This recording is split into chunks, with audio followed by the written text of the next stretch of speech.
Since September the 11th, America has seemed locked into its war on terror. One might believe that American diplomatic horizons stop at the suburbs of Baghdad or Kabul. But while focusing on the vestiges of the World Trade Center, the country is secretly preparing for a new conflict, an undeclared war, but one that is the top priority for the intelligence community and the White House. Ahead of Al-Qaeda, more important than the quagmire in Iraq, the Chinese threat, America's new war.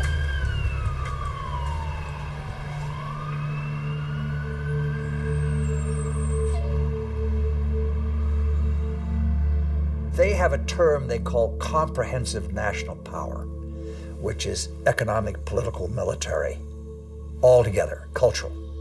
And they say this is the essence of China.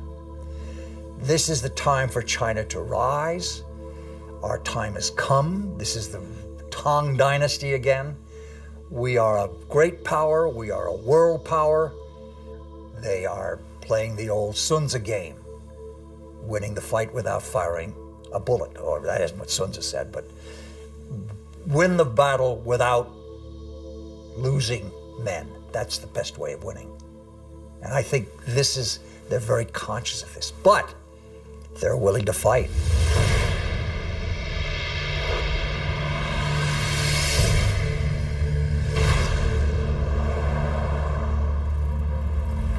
The world will, run by three first-class countries.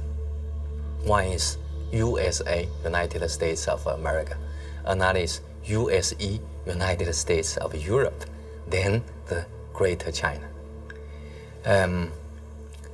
At this point, at the current point, I think the possibility to see a USE is very slim. But the USA stay as top one country is something sure, right? And as for the possibility of Greater China, the possibility is something in between. Right? So I tend to think Sino-US relations will be one of the most important bilateral ties in the coming years. And this bilateral tie will decide the nature of international relations in 21st century. If this bilateral tie is confrontation-oriented, then the whole 21st century will be bound by confrontation.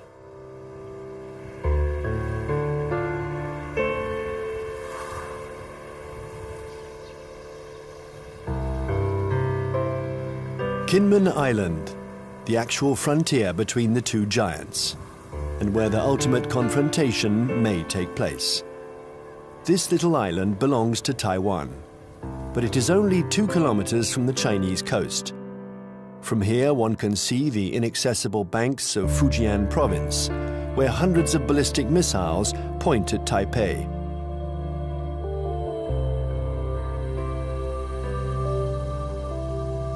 "24 hours a day, for 60 years, Taiwan has been watching Communist China. This island, regularly threatened by Beijing, has been bombarded thousands of times. It has never surrendered. America has sent a message to Beijing. The fall of Kinmen would lead to a direct confrontation. We're in the Strait of Taiwan. It's here that a military clash might one day break out.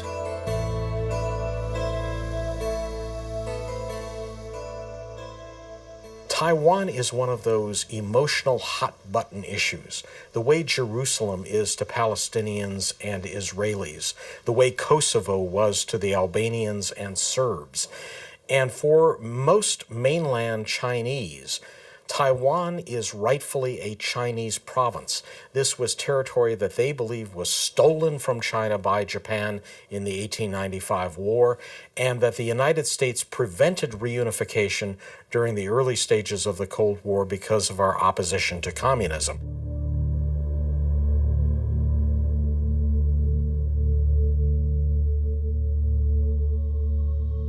In 1996, here in the Straits of Taiwan, China and America engaged in their biggest military standoff. The ongoing elections in Taiwan annoyed the regime in Beijing, so the Chinese army decided to launch huge military maneuvers to test the Americans' reaction.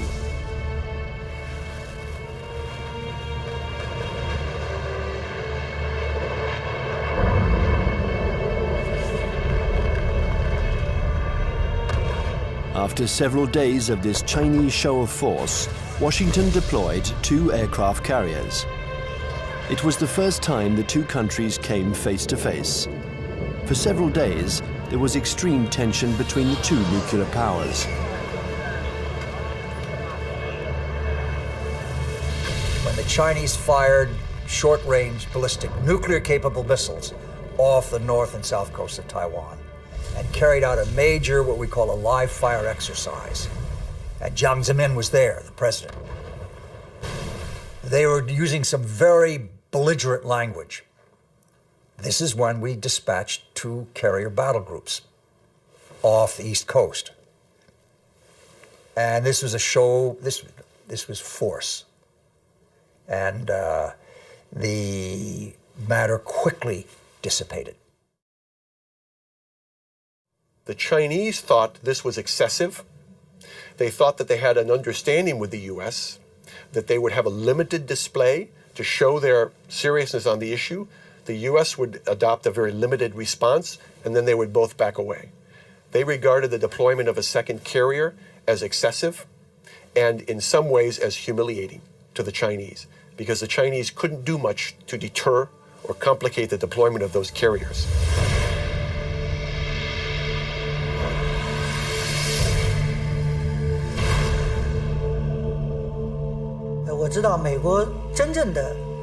I know this story well, and I can tell you that the truth is very different from the American propaganda. I was there in 1996. The Americans had promised to send an aircraft carrier to Taiwan for Election Day to protect Taiwan. But actually, the only American ship near Taiwan was the electronic spy ship Bunker Hill. And it was more than 200 nautical miles away. And the first American aircraft carrier was 600 nautical miles from Taiwan. So the truth is that the Americans announced that they were coming, but they kept their distance. They wanted at all costs to avoid any incident, and they didn't dare approach our army.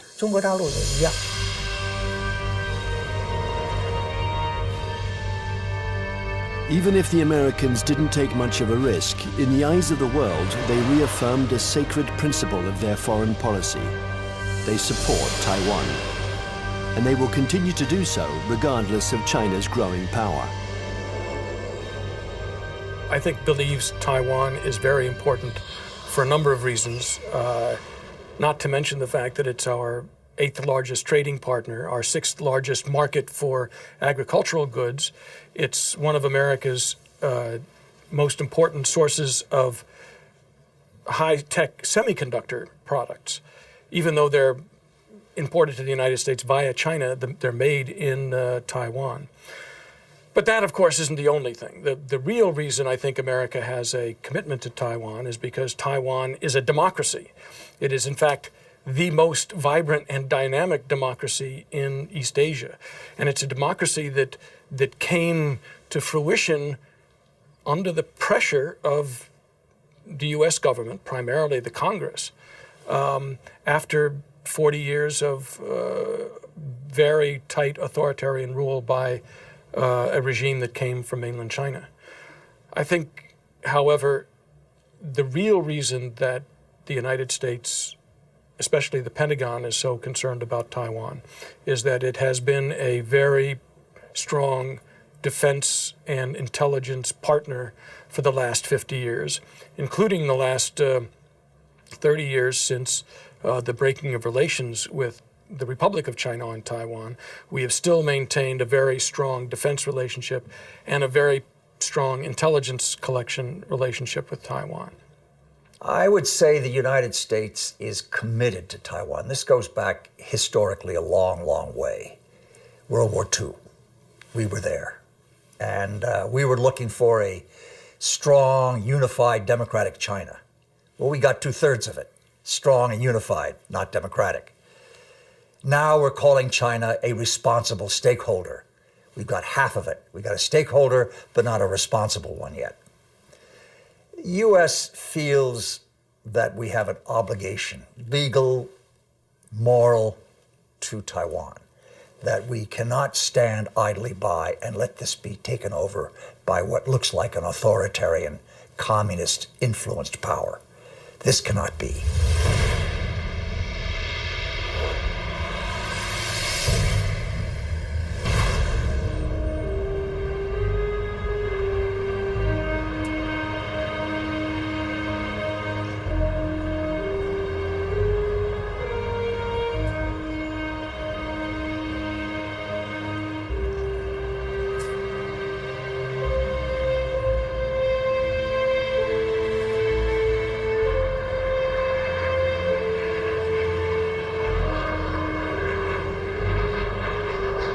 Taiwan, an island of 23 million inhabitants, 250 kilometers from the Chinese coast, is today the most explosive strategic issue between China and the United States.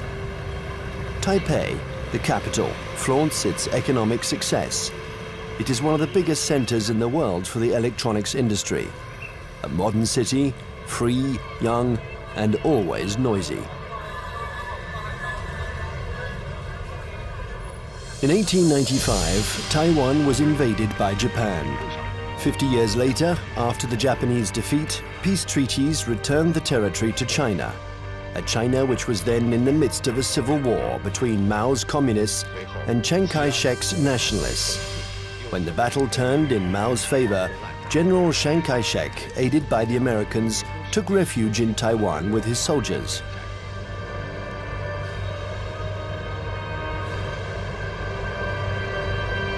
Since then, two Chinese governments have coexisted.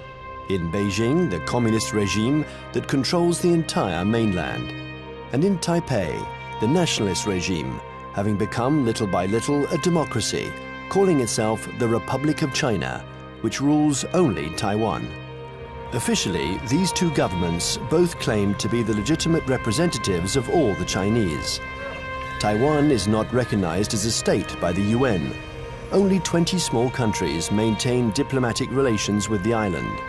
A fragile independence, while Beijing still considers Taiwan as the 23rd province of the People's Republic, a rebel province that the regime intends to reunite with the motherland. I would say two major motivations. There are many others, but two major ones. The first one is national pride, unification of China. They are committed to this. This is a strong emotional drive in China. And you don't downplay it. It's real. It's powerful. The second is strategic. They know through history, if Taiwan is in unfriendly hands, that China is very badly affected. If you turn the globe around, and if you were the Navy commander of the Chinese armed forces, then you will see the only way to protect my coastline is to extend our defense and power projection capability far away from our territory. Why I need to do that? Because the economic center, financial center, education center, production center of today's China is all on the coastline. So the Navy's mission is to make sure that nobody touched this so I can continue to grow. To go out, you have a big stone right there. You can go other places, but there is a stopper, a stone blocking your way, and that's Taiwan. Now, Taiwan depends on the outcome of elections that could change its executive power and stock market risks that can endanger its economy. Beijing, nevertheless, has understood that whatever the mood on the island, especially when it is favorable to political reconciliation, the strategy must never change. Imperturbable, the communist regime continues. On one hand, to offer Taiwan favorable business privileges on the mainland. On the other hand, it regularly reiterates its military threats. If the Taiwanese are too insistent about their desire for independence, they're going to have to fight for it. Whatever Taiwan's political tendencies, Beijing's position doesn't change one iota.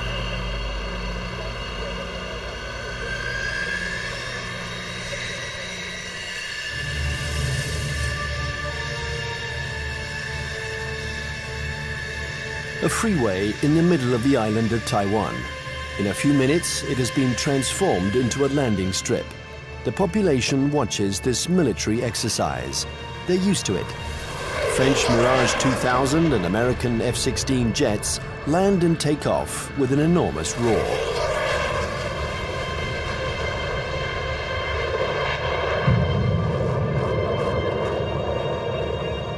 Faced with the uncertainty of American support, Taiwan organizes its own defense. Everyone knows that the airports will be the first target. Strategists on both sides of the strait affirm that the war will first begin with an air battle.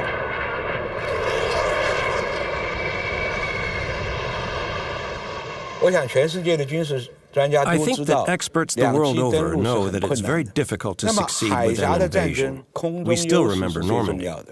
In a strait like ours, it's what's in the air that will make the difference. And we've always tried to keep a strategic advantage over China, our air superiority. But with the Chinese missiles, this equilibrium has been put into question. They can destroy our airports, and if they are destroyed, we lose our only advantage over China, our air superiority.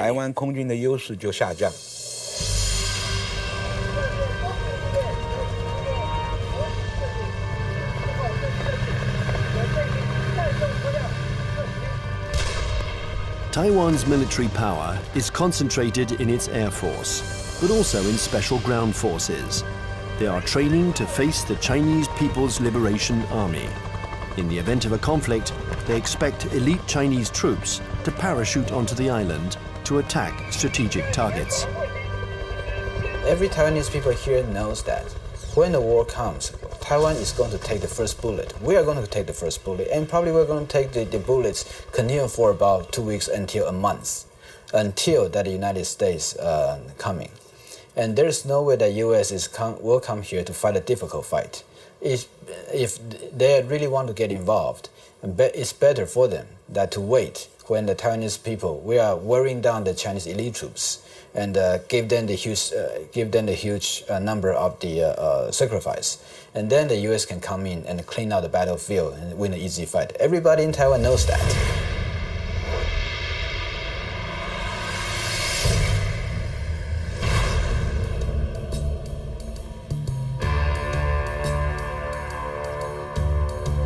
In Washington, the scenario of the next confrontation is a constant preoccupation. They know that Chinese military power has increased significantly. But how the Pentagon will react in case of a new Taiwan crisis remains a mystery. It's certainly not automatic, the support for Taiwan. It never has been. The United States has always maintained a policy of so-called strategic ambiguity, in which neither Beijing nor Taiwan can know clearly what the U.S. response might be under any given set of circumstances. I think that 10 years later, from 1996, the missile crisis in the Taiwan Strait, to 2007, we would approach the Taiwan issue with a little bit more caution. We would approach the Taiwan issue with a lot more caution. What this means, I think, is that we would be probably resupplying Taiwan by air. We probably would put a active duty military contingent on Taiwan rather than risk putting our ships in harm's way. Coming away from this crisis, the U.S. has concluded that I think there's been problems in what they've concluded. The U.S. has concluded that the Chinese were somewhat intimidated by the U.S. deployments, and that in fact they now know the U.S. is very determined to use force, if necessary, to ensure peace and stability in the Taiwan Strait. In fact, however, I don't think the Chinese were all that intimidated by the deployment of the carriers. What they were is it strengthened their resolve to acquire capabilities so that they won't be intimidated in the future.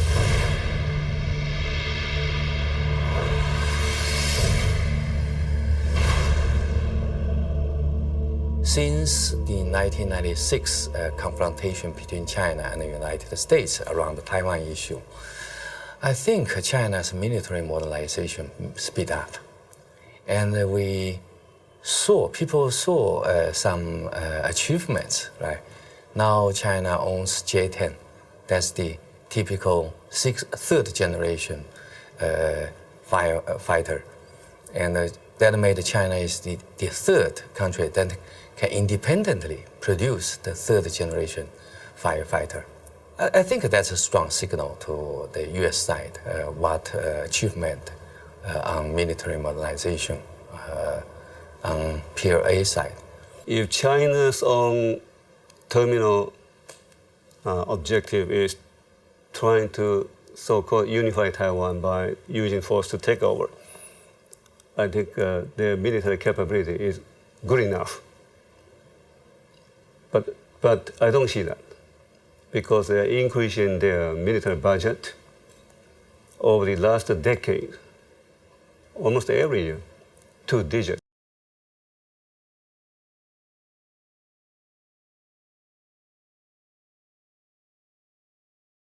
And their budget is not transparent.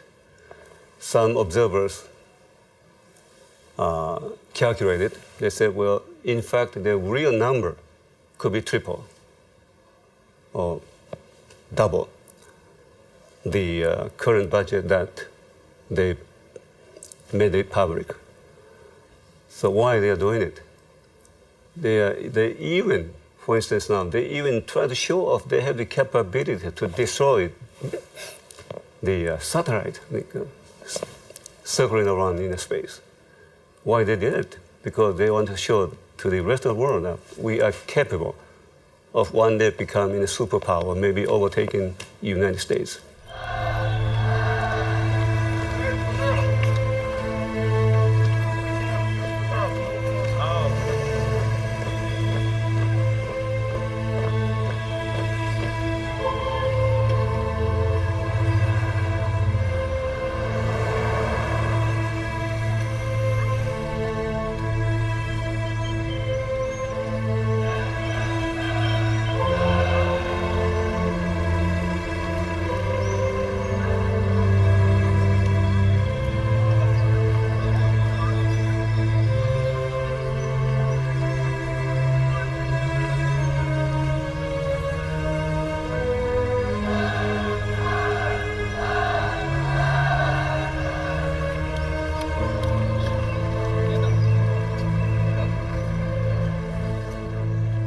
Frankly speaking, the status quo balance of power is still strongly in favor of the United States.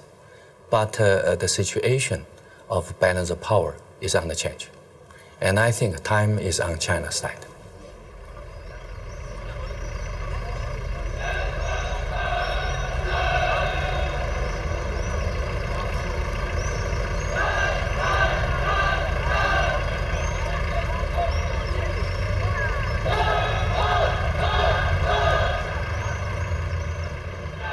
Since the 1996 crisis, the United States and China have often had occasion to test each other's resolve.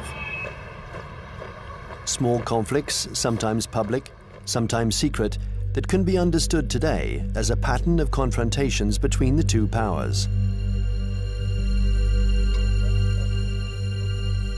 On May 7th, 1999, in the midst of the Kosovo War, NATO bombed the Chinese embassy in Belgrade. 3 Chinese people were killed. NATO claimed it was a military error. CIA had apparently furnished the wrong maps. In answer to this provocation, the Chinese organized mass demonstrations in front of American embassies.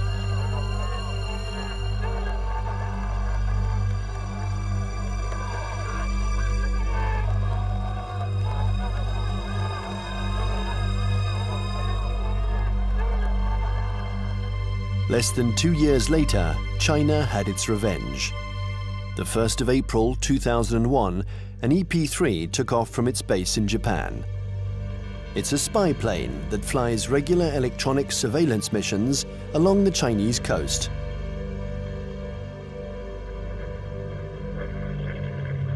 After 6 hours of flight, while still in international airspace, the American airplane was intercepted by 3 Chinese jets. This had been going on for some months. The Chinese planes came within a few meters of the American plane, a little game that the pilots were used to. One of the Chinese pilots was Wang Wei, and the crew of the EP-3 knew him well.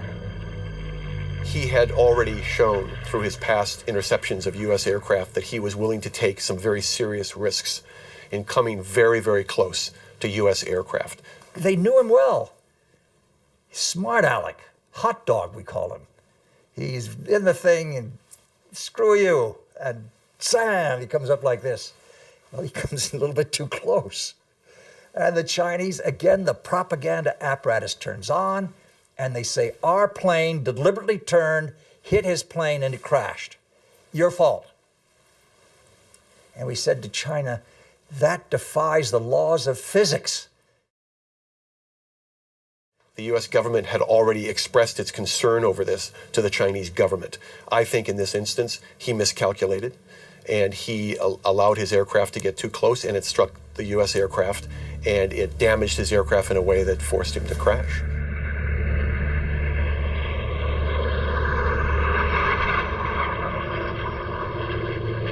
The Chinese jet plunged into the sea. Its pilot was declared missing. The EP-3 was seriously damaged. It was forced to make an emergency landing, but the closest airstrip was a Chinese military airbase. The airplane succeeded in landing there, but it was now in Hainan, and the crew was immediately taken prisoner. Our air crew is immune to PRC jurisdiction. For the next 10 days, China and the US would perform a diplomatic ballet, each accusing the other of responsibility for the accident. Beijing refused to liberate the crew. This bought time for their military experts to inspect and dismantle the American airplane, which was jam-packed with secret defense equipment. Oh, they got the equipment from the plane, and they studied it and took all these things from it. Yeah, they got something. But I mean, it's no big deal. Finally, 10 days later, a letter from the US ambassador apologized for the death of the Chinese pilot, and the crew was freed.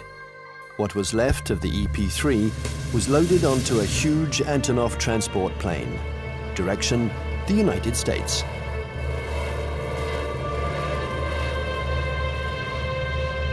The People's Liberation Army did the same thing after each small battle.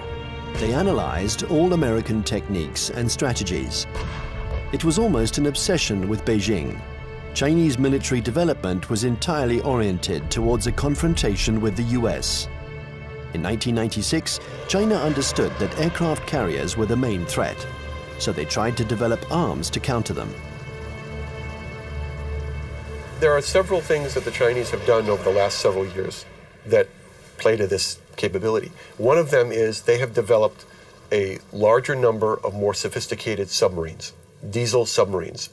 And contrary to what a lot of people think, many diesel submarines are quieter than many nuclear submarines.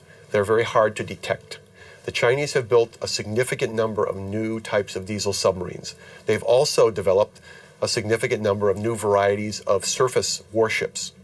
Both of these sets of capabilities have application to the Taiwan situation. And the Chinese have deployed the submarines in some instances to areas well beyond Taiwan.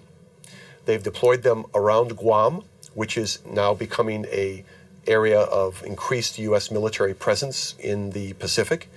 They've shown by doing this that they have the capability to deploy submarines into far deep water areas. And obviously, this becomes a potential concern to any carrier battle group commander who wants to bring a carrier up close to Taiwan. We saw last October 26th, our carrier battle group, the Kitty Hawk, was in the waters in the vicinity of Okinawa.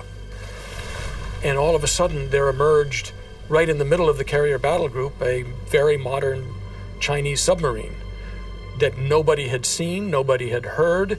It came up within a few miles of the Kitty Hawk itself. And we know that this submarine is equipped with very advanced torpedoes, and that if it wanted to, it could have sunk our carrier. The Chinese know we are dependent on two things militarily in Asia. Number one, satellites. Number two, aircraft carriers. They have demonstrated to us they can take out each one. Will they ever do that? I doubt it. This is what you might call psychological warfare.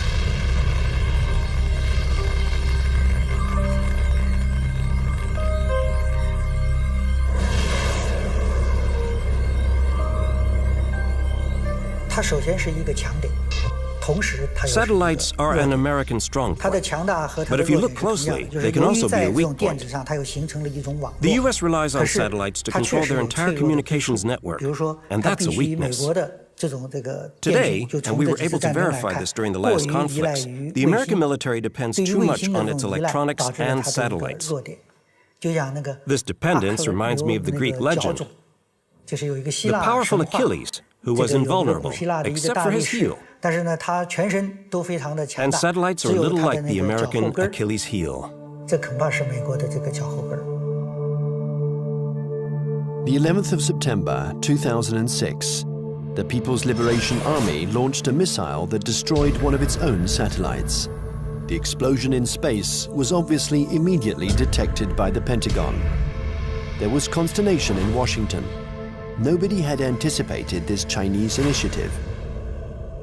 The Chinese have had an anti-satellite program for some time now, and it's designed primarily to, again, to deter the United States or to complicate U.S. decisions in the event of a crisis. So yes, I think the recent shot by the missile to fire against their own satellite and shoot down their own satellite was designed to convey a signal to the United States about the fact that the Chinese are not simply going to sit back, in their view, and allow the U.S. to have predominant influence. They are going to try to influence the situation, in this case, in sort of an asymmetrical way, by threatening what is regarded as one of the critical areas of U.S. surveillance. The Chinese army has also developed another system to blind American satellites. These are giant lasers that don't destroy them, but blind them enough to make them useless. This isn't science fiction, but a technology that is already in use. And then there exists a still more terrible weapon, a weapon that the Americans and the French have already mastered. Its development was a priority for the Chinese army.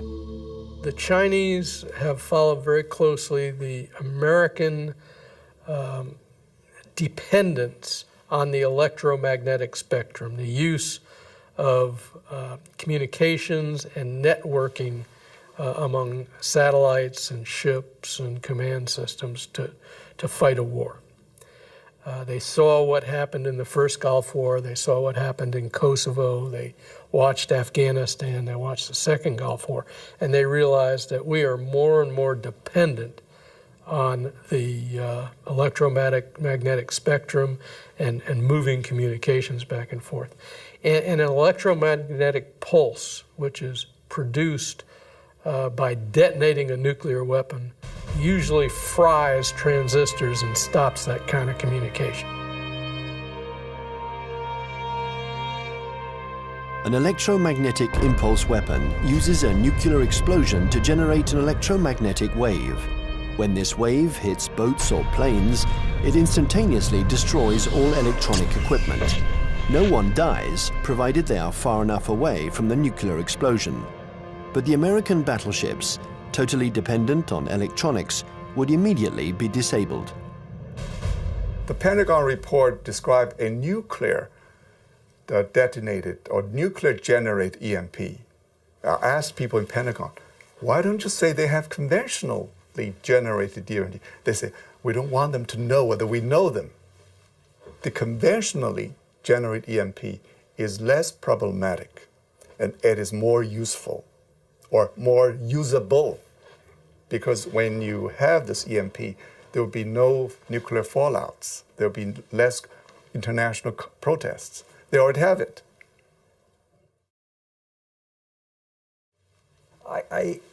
Yes, it is like shooting down the satellite, getting the submarine under the aircraft carrier, EP-3 incident off Hainan. It is, look, we mean business. You pay attention to what we're doing. We're publishing the figures that our military budget is going up because we are creating a strong defense against you. China's developing power isn't only military. The regime has understood that it has to make use of every citizen, every business, every organization in its confrontation with the United States. An arms race wouldn't make sense against Washington. It's a war to control energy, the media, culture, and raw materials. And facing an America that overconsumes, that is deeply in debt, an America weakened by its own excesses, China counters with its best weapon, its breathtaking economic growth. The new threat isn't the classic military threat, direct confrontation between one country and another. Today it's no longer guns against guns, airplane against airplane, or tank against tank. Confrontation takes many forms, in many different areas. For example, in finance or the media, there can be attacks in all these areas.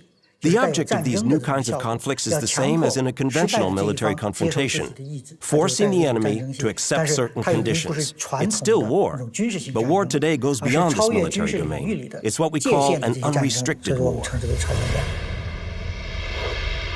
One has to learn to decode the battles in this new war. Sometimes they are small events that seem harmless at first. Thus, on February 27, 2007, the main American stock indexes plunged. Paris had just lost 3%. New York is in an uproar. The cause of this mini crash began with a tornado that originated on the other side of the world, in Shanghai. Suddenly, and with no apparent reason, the stock market there lost 9%, and it took the whole planet down with it. Nobody really understands what happened, but in New York, they pondered the lesson. China had just shown that it could use its new economic power to destabilize its adversaries, above all when they are weakened, like the United States, by the subprime crisis. Beijing uses economy in several ways. First, by influence. Well, in Southeast Asia, worldwide. They invest money when the leaders visit that capital. Then they sign some agreements. The second is what you said. They would only hint at something they might do. For instance, the now $1.2 trillion US foreign reserve of China as of the end of March 2007, 40% of them are deposited in United States Treasury bills. So if Beijing decides to transfer that to euros, it will be very painful to the United States. But Beijing doesn't need to say. It only hints here and there. And Washington feels a big headache. Thus, China and America multiply their battlefields. There is the piracy of Hollywood DVDs, the recall of Chinese toys by American builders, the reception of the Dalai Lama in Washington, the buying up of oil companies by Beijing, hundreds of conflicts. China and America think that they have to dominate in order to survive. The US consumed over 35% of the whole, global consumption, right? 8 times as their population percentage. So they enjoy this position as the only superpower. Then they can get extra resources. So there is a bipartisan support stance for US foreign policy. They will remain as the only world leader in the world. And then they will keep alert against any country, no matter the name of this country, China, French, Russian, Germany, India, Brazil. Any country that can threaten the US dominance, that will be a problem.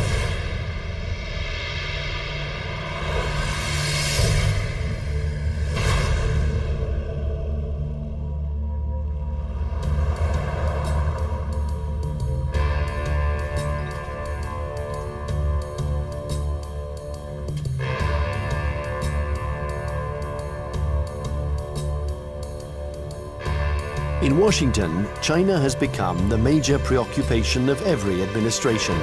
China is a competitor in the realms of economics, media, and technology. World hegemony is no longer measured by the number of nuclear warheads.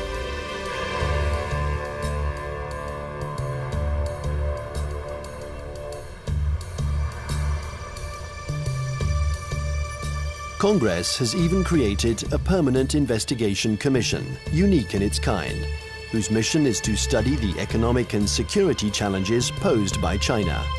Russia never got that kind of attention during the times of the Cold War.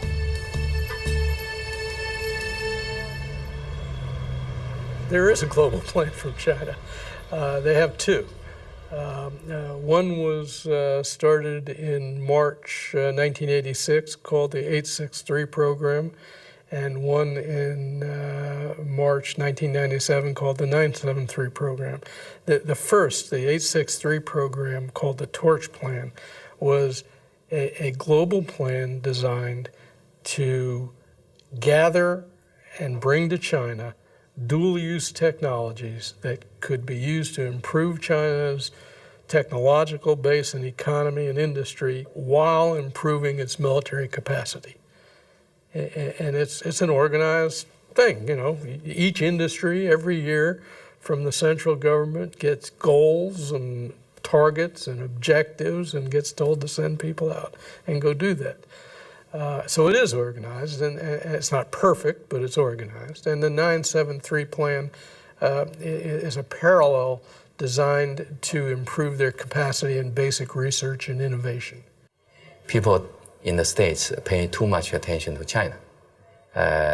So there are some oversensitive on China. Then this oversensitive leads to a lot of, over-exaggerate conclusion. So that's no good to find the real fact. I think the real fact is that the economic power of China is still far ahead of, far lack of United States, not to mention military power.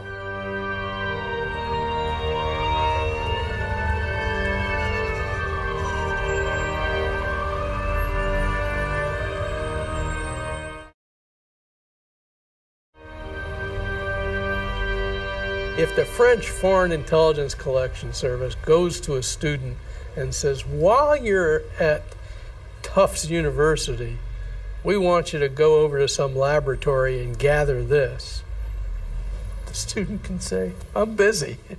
It's going to interfere with my dissertation. If the Chinese intelligence service goes to a student and says, we want you to, you want a visa? You want a passport? When you go to the United States or to France, you will write a dissertation on this, you will work on this project, and you will report back to us, or you'll never get a job in China, or your family will lose its house. Now, they have the capacity to do that.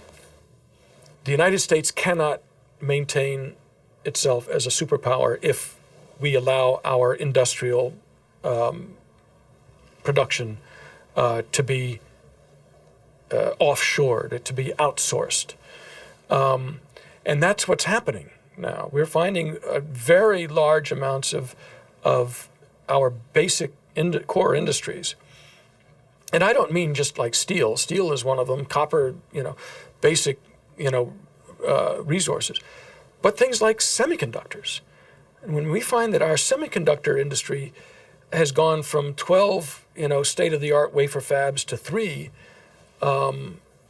because more and more are being built in Taiwan and Japan and, well, not in Japan, in South Korea. And in China, if we're allowing our, state-of-the-art, cutting-edge electronic science and technology research and development move to China, we can't survive as a superpower.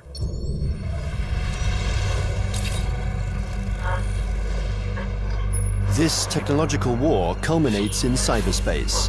China and the US have armies which are developing cyber soldiers who spy on or attack each other's computer networks.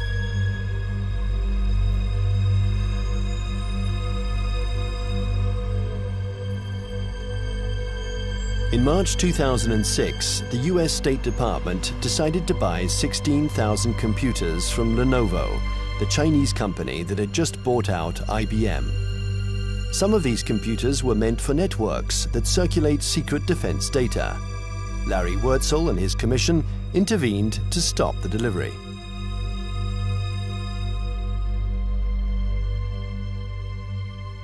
Having been an intelligence officer for a lot of years, 25 years in military intelligence, and having also, for a part of that time, worked on counterintelligence and signals intelligence, communications intelligence, that I knew it was technically possible to alter or embed either software or even hardware into a computer that would allow someone access to a whole network.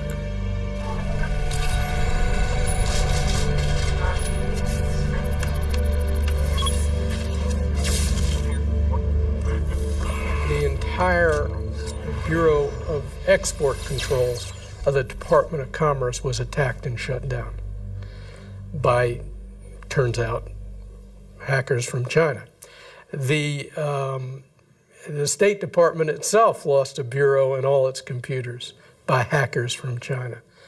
The National Defense University of the United States had its computer systems shut down, and the Naval War College had its computer system shut down.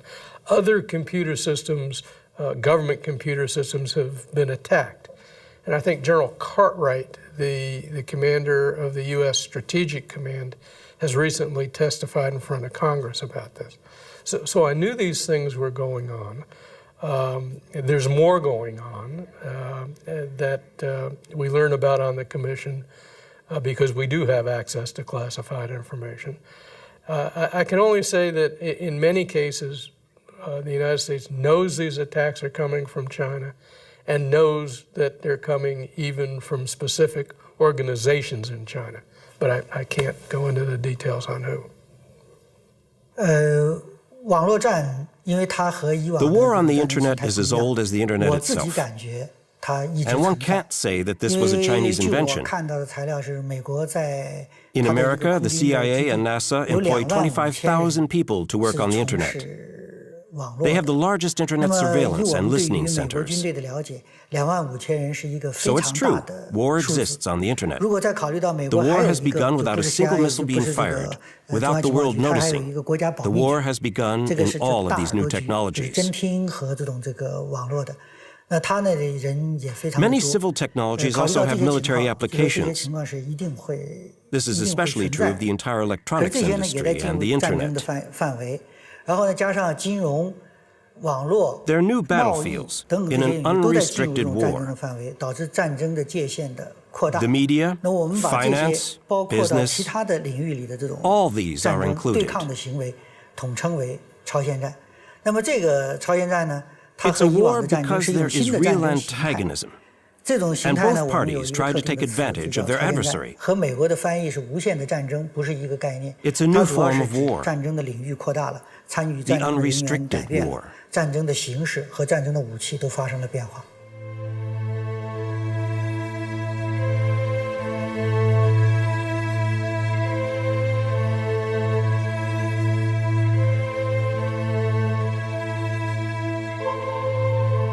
This unrestricted war has already begun. Almost everywhere in the world, there is a fight for oil, for water, for resources that are dwindling in the eyes of the West because of China's development. America uses its military might to assure its power and guarantee its vital supplies. China employs an asymmetrical strategy. It looks for its adversaries' weak points. Nevertheless, this war is apparent everywhere in the world. In North Korea, Myanmar, Iran, or Darfur. In all the hotspots, China and America are opposing each other in the wings.